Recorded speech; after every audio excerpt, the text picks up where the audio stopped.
if you've ever listened to motivational speakers, maybe in the entrepreneurial or business space, one of the things you might hear people saying a lot is just start that business, just launch, just do it. That's the Nike slogan. Just do it. Just put it out there. Just create something and see what happens. But what if that advice is the very reason you still haven't gotten your first consistent client? In today's episode, I'm breaking down the 3 mistakes you're making when you're launching your first service-based business. And these mistakes look very productive, especially if you embrace the just do it, just launch movement. But on the outside, they're actually slowing you down. And in today's episode, we're going to correct that and show you what to do instead so that as you move and as you get clarity, you're actually getting consistent clients in your business. Because starting is not the problem, but starting strategically is. And if you're excited like I am, pop in those earbuds, lace those shoes, and let's get started. You're currently working a 9 to 5, but you know you're called to do more. You feel unfulfilled at a 9 to 5 job you've clearly outgrown. You ignore the quiet nudge and your internal GPS prompting you to move in a new direction because you're afraid of losing the stability of a paycheck and stepping into something uncertain. If that resonates with you, you're in the right place. Welcome to Start That Business Podcast, a faith-based business podcast for Christians working a 9 to 5 who feel called to more. Here you will find the clarity, strategy, systems, and faith-led guidance you need to step boldly into your God-given calling to start a service-based business. My name is Chichi Okomadu. I'm a business strategist, an implementation coach, and a Jesus follower. I knew I was called to start a business, but I struggled with lack of clarity, self-doubt, and the fear of losing a stable income. My lack of courage kept me stuck in my 9 to 5 until I traded it for faith and obedience to God's calling. I left my job, built a 7-figure service-based business, and ran it for 13 years. Now I help other Christians working a 9 to 5 do the same. Your next assignment starts here with someone who has lived the journey, navigated the transitions, endured the pressure, reading the ups and downs, and stayed anchored in faith through it all. You don't have to stay stuck in unfulfillment, fear, doubt, or lack of clarity because God has already equipped you to launch the business He placed in your heart. It's time to partner with God and step boldly into your calling to start that business. You know the one I'm talking about? Yes, that one you've been putting off for a long time. I had the privilege of coaching a lady. She's brilliant. She's a corporate leader in her organization. She's a high performer, and she was deeply passionate about starting her own service-based business. And she was already doing so many things when she met me, or I met her. She had started a Facebook group. She had launched her first book. She had created like a free guide. She was posting content. She had opened a WhatsApp group, and she was doing all these things. So when I had discovery call with her, I asked her, walk me through your customer journey. Like, how does somebody find you? When they find you, what happens next? What is that process like? And she paused. She didn't have one. So she had launched this several things. And for someone that was outside looking in, it looked like she was productive. She was doing things. But she was building randomly. And because she was building randomly, she felt exhausted. When she got on the call with me, she felt exhausted. She felt like she was spinning her wheels in all these things she was doing, but it wasn't working because her effort was not aligned. And that's where I realized something powerful.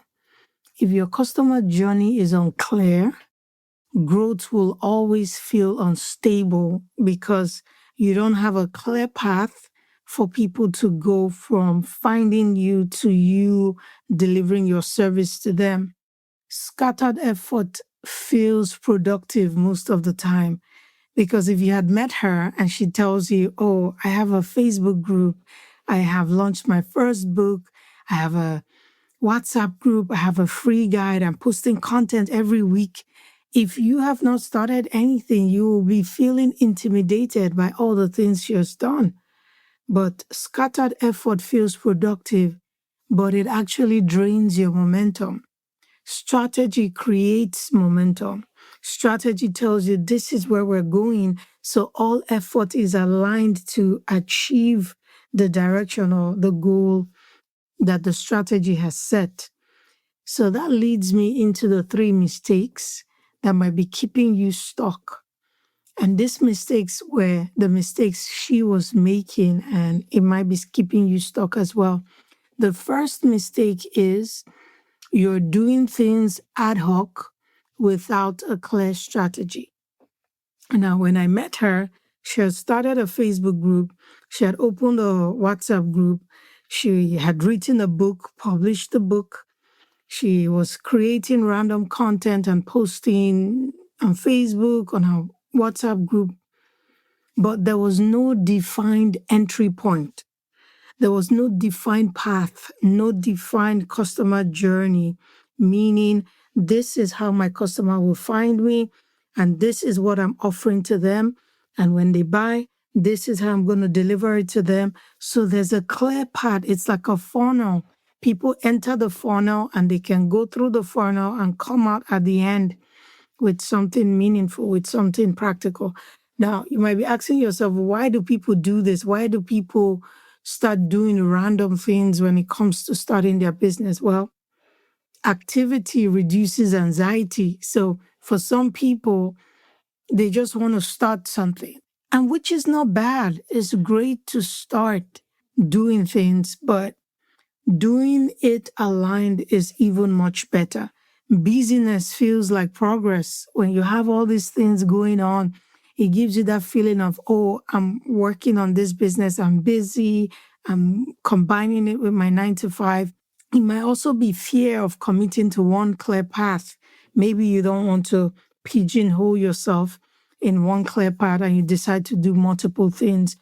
It might also be that you're avoiding the discomfort of defining your offer, because most times we think that when we focus on one thing, it deprives us of every other thing, but it's actually the other way around. When you focus on achieve success in one thing, then you can now layer it with other things. And that's how the successful people we read about, we see about, that's how they build.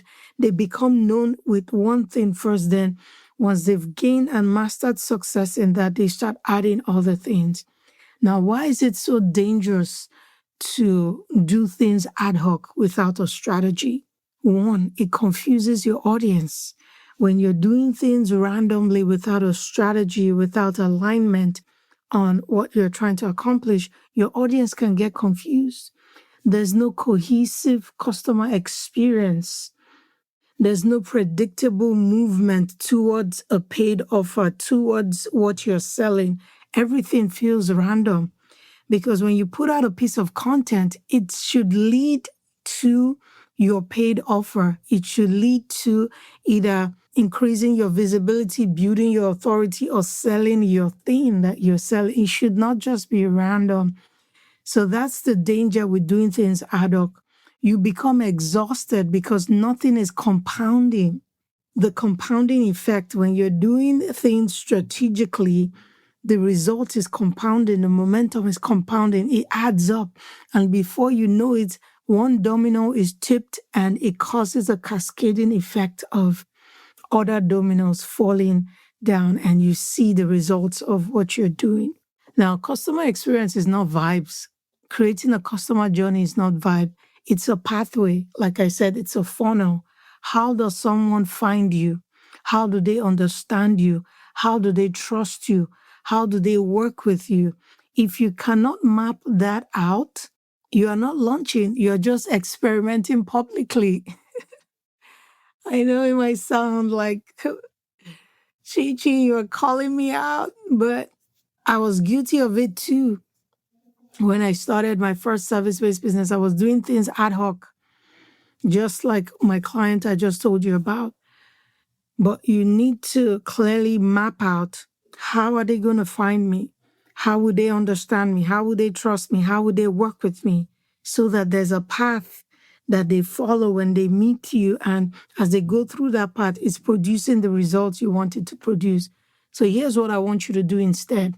I want you to define one entry point. So for you, that entry point can be your podcast, it can be your blog, it can be your YouTube channel, it can be social media. You can say, okay, my one entry point I'm going to focus on is Instagram. That's where I'm going to focus on my effort.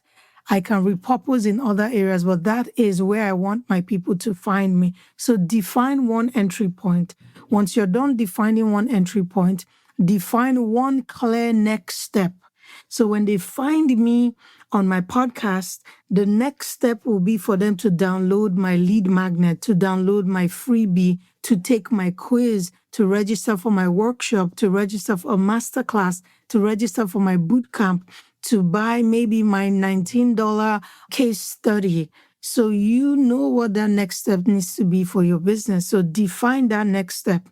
So once you define that, map out a simple 3-step customer journey. So step 1 can be they find me on my podcast. Step 2, they take they register for my workshop.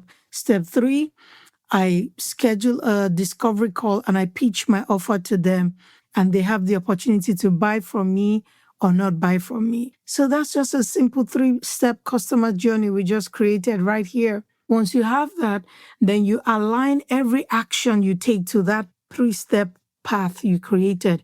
So when you're posting on Instagram or wherever your entry point is, you make sure that it's driving back to the next step you want them to take, is driving back to the 3rd step on your customer journey, so that everything is, your customer experience is cohesive. Now let's talk about mistake number 2. Mistake number 2 is waiting for clients before you start building structure. Now, I think in episode 150, I spoke about how to launch using God's creation principle. And we see in creation, when God was creating, he created the structure first before he put things in it. So he created the sea first before he created water first, or separated the water, created land, created sea before he created the fishes that go into the sea. So structure always came before the things that lived inside the structure. So what does structure look like for you? Some people might say, okay, I will structure once my customers come. But the danger of doing that is when the customers come and you're trying to structure, you're going to be so flustered, especially if you are a first-time entrepreneur. You're going to be so stressed out because now you don't have the time to start building the structure. Once they pay you their money, they expect to start receiving their service immediately. So you don't have a defined offer, you don't have a defined transformation, you don't have a clear process of how your customers are going to be served after they pay you money to get your service. Now, the reason a lot of people wait for clients to come before they build structure is because of the fear of rejection. Some people might be afraid that maybe nobody will buy anyway, so why should I waste my time building structure? Let me just wait. Sometimes it might be the fear of defining something imperfect. They want it to be perfect before they create that structure. Sometimes they're waiting for validation before they make a commitment to do what they need to do. Sometimes it's just avoiding ownership. They don't want to take ownership of delivering the transformation that they're promising. So these are some of the reasons that people will wait to get clients first before they start building structure. And like I said, this is dangerous because if you do that, especially as a first-time entrepreneur, you might struggle when the clients actually come. You might be running like a chicken with the head cut off saying, now what? What do I do? And oh my God. So clients don't buy confusion. They're buying clear solutions that would take them from their point A to their point B. Without structure, you cannot communicate your value. So building the structure for delivering your service to your clients, it strengthens your conversion. It makes you confident to even go out and sell the thing because you know exactly what happens after you sell. It's not guesswork. So a weak customer experience will give you weak conversion. When you build your structure, it gives you confidence to go out and sell confidently. And it reminds me of the words of Jesus in Luke 14:28. He says, suppose one of you wants to build a tower. Won't you first sit down and estimate the cost? So structure precedes growth. Structure precedes scaling or expansion. Jesus expects you to sit down, build the structure to accommodate the clients that you're expecting to come into the business.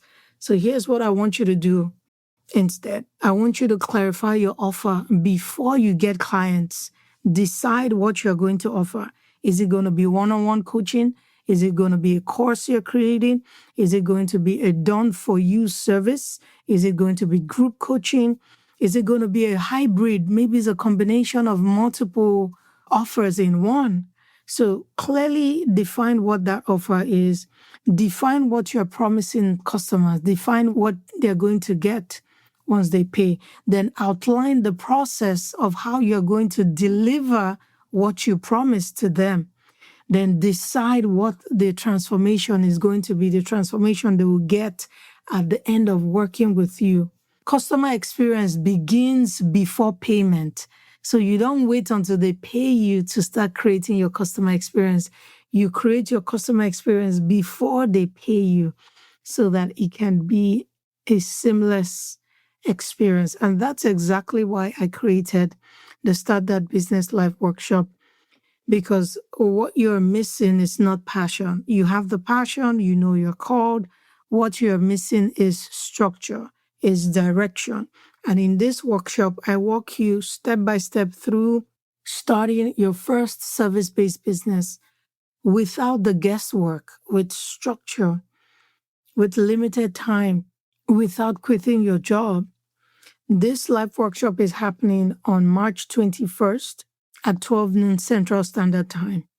If you're tired of scattered effort and building randomly, then I invite you to go to fromjobtobusiness.com to save your seat so that you can learn how to start building strategically. If you're not able to attend live, the replay will be available for a limited time, but you have to register to receive it. Now let's talk about mistake number 3. Mistake number 3 is launching your grand idea all at once.